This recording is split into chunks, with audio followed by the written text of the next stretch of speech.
On a évoqué la crise de confiance, disons telle qu'elle est présentée par les indicateurs, par le baromètre, entre autres TNS, Sofres, Lacroix, etc. Alors, quelle solution proposer par rapport justement à ce que Jean-Marie Charon appelle le grand malentendu entre les journalistes et leur public?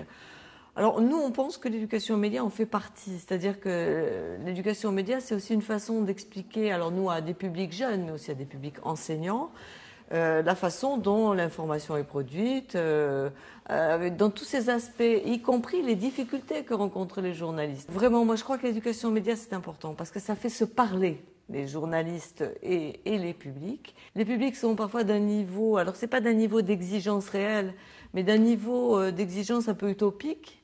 Par rapport auquel il faut expliquer que les choses sont plus complexes, que ça nécessite tout un travail, que ça nécessite de recouper des sources diverses, etc.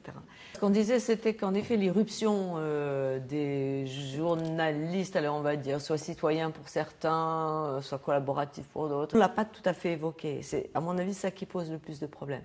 Parce que les personnes qui réagissent sur des médias déjà constitués, etc., donc rentre dans une logique d'interaction avec ce média.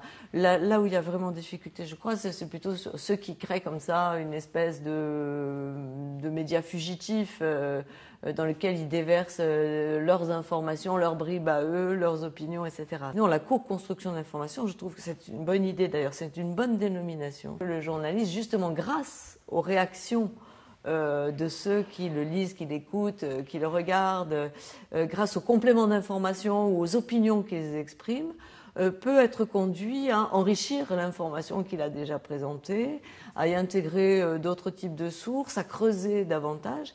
Et là, en effet, c'est effectivement extrêmement positif parce que les deux sont valorisés. Je pense que les médias y gagneront, les journalistes en particulier y gagneront également.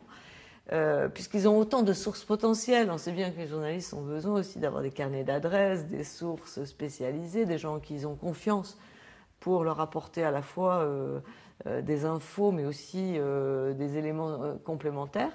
Et pour les publics, parce que on le sait bien, enfin, c'est quand même l'irruption des médias numériques, c'est une irruption qui a fait que le public est devenu bivalent, en particulier les jeunes. C'est pour ça qu'en tant qu'éducateur, on a à les faire réfléchir là-dessus.